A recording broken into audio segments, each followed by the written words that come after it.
ഇതിപ്പോൾ ഞാൻ വരാനെടുത്ത വീഡിയോ ആണ്. എടുക്കാനായിട്ട് കുറച്ച് ലേറ്റായി പോയിട്ടുണ്ടായിരുന്നു. നമ്മൾ വൈകുന്നേരം ആയപ്പോഴത്തേക്കും അൽഫാം വാങ്ങിക്കാൻ നേരത്തെ ഇറങ്ങിയതാണ്. നമ്മൾ ഭാഗ്യം പോലെ അത് കിട്ടിയിട്ടുണ്ടായിരുന്നില്ല. എന്തായാലും ഷവർമ വാങ്ങിച്ച് നമ്മൾ അവിടെ നിന്ന് ഇറങ്ങിയിട്ടുണ്ടായിരുന്നേ. ഈ ഒരു സാധനം ഉണ്ടല്ലോ, എനിക്ക് ഇഷ്ടമല്ല കേട്ടോ ഇത്.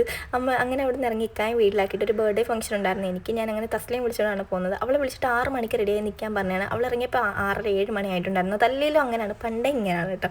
കല്യാണത്തിന് പോകുന്ന പോലെയാണ് ഇവിടെ ഒരുങ്ങി വന്നത് ബർത്ത്ഡേ ഫംഗ്ഷന് പോകാനായിട്ട്. അവളാണ് മെയിൻ. അതാണ്ട് ഇവളുടെ ബ്രദറിൻ്റെ കുഞ്ഞിൻ്റെ ബർത്ത്ഡേ ആണ്. അങ്ങനെ ഫംഗ്ഷൻ സ്റ്റാർട്ട് ചെയ്തിട്ടുണ്ടായിരുന്നില്ല, കുറച്ച് ലേറ്റ് ആവുമെന്ന് പറഞ്ഞു. അങ്ങനെ നമ്മൾ അവിടെ നിന്ന് കുറച്ച് നേരം കാര്യമൊക്കെ പറഞ്ഞ് ഫോട്ടോസൊക്കെ എടുത്ത് നിന്ന് കുറച്ച് കഴിഞ്ഞപ്പോഴത്തേനും അവൾ കേക്കൊക്കെ ആയിട്ട് വരുന്നുണ്ടായിരുന്നു. അപ്പോൾ തന്നെ ഫംഗ്ഷൻ സ്റ്റാർട്ട് ചെയ്യാറായിട്ടുണ്ടായിരുന്നേ. അങ്ങനെ നമ്മൾ കേക്ക് കട്ട് ചെയ്യുന്നത് കണ്ടിട്ടുണ്ടായിരുന്നു കേട്ടോ.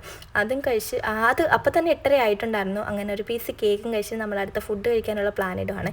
വേഗം തന്നെ ഇവിടെ നിന്ന് തിരിക്കണം. ഇനി വീടെത്തുമ്പോഴത്തേന് 10-11 മണി എന്തായാലും ആവും. ഇതാണ് അവളുടെ സിസ്റ്ററിൻ്റെ കുഞ്ഞാണ് കേട്ടോ, യാല. നല്ല ക്യൂട്ടായിട്ടില്ലേ? അത് കണ്ടിട്ട് ഞാൻ വീഡിയോ എടുത്തതാണ് കേട്ടോ. അങ്ങനെ ഞാൻ കണ്ട പൊറോട്ടയാണ് വാങ്ങിച്ചത്. എന്ത് വാങ്ങിക്കണമെന്നുള്ള കൺഫ്യൂഷനായിരുന്നു. ഞാൻ അങ്ങനെ പൊറോട്ടയും ചിക്കൻ കറിയാണ് കേട്ടോ വാങ്ങിച്ചത്. ചിക്കൻ ഫ്രൈ ഉണ്ടായിരുന്നു. ഇവള് പിന്നെ ഫ്രൈഡ് റൈസാണ് വാങ്ങിച്ചത് എൻ്റെ പുറകിൽ നിന്നിട്ട്.